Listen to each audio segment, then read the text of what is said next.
ఏంటి సార్? ఏంటి మీ కోపం ఏంటి? 'జగన్‌మోహన్ రెడ్డి బొద్దింక, నేను గూడా ఓ బొద్దింక' అంటే మీకొచ్చిన ప్రాబ్లమ్ ఏంటి దాంట్లో?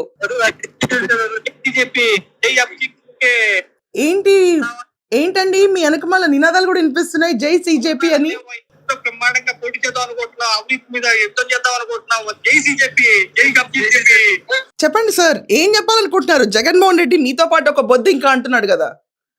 మేడం ఆయన అసలే క్వశ్చన్ పేపర్ లీకేజ్ మీద కేసు ఉంది, ఆయన మీద తిరుపతి లడ్డు మీద కేసు ఉంది. ఆయన వచ్చి మా కాకరోజు పార్టీ అధ్యక్షుడు నేను పార్టీ వచ్చి ఉంటాను, ఇట్లా కరెక్ట్ కాదు కదా. నేనే పూణేలో అన్ని చోట్ల అవినీతి మీద పోరాటం చేస్తున్నాము. ఢిల్లీలో ఆల్రెడీ నీట్ ఎగ్జామ్ మీద మేము పోరాటం చేశాం కదా. వచ్చి అవినీతి మీద యుద్ధం ఎలా చేస్తాం మేడం? అంటే ఇప్పుడు ఆయన బొద్దింకలు లేస్తాయి అంటున్నారు కదండి.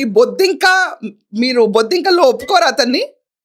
అసలు బొద్దింక పార్టీ అనుకోవడానికి ఆయన ఎవడండి? అసలు మేము ఇయ్యాలి, మేమే పోటీ చేస్తాం. ఆయన వేరే పార్టీలో ఉంది, ఇక్కడ వచ్చి మేము బొద్దింక, మేము అవినీతి మీద పోరాటం చేస్తాం. కరెక్ట్ కాదు. ఆయనకి ఏది అవకాశం వస్తే అది మాట్లాడతాడు. అవినీతి గురించి, అసలు అవినీతికి బ్రాండ్ అంబాసిడర్ అంటే వైఎస్ జగన్. అట్లా మాట్లాడుతాడు మేడం. అట్లా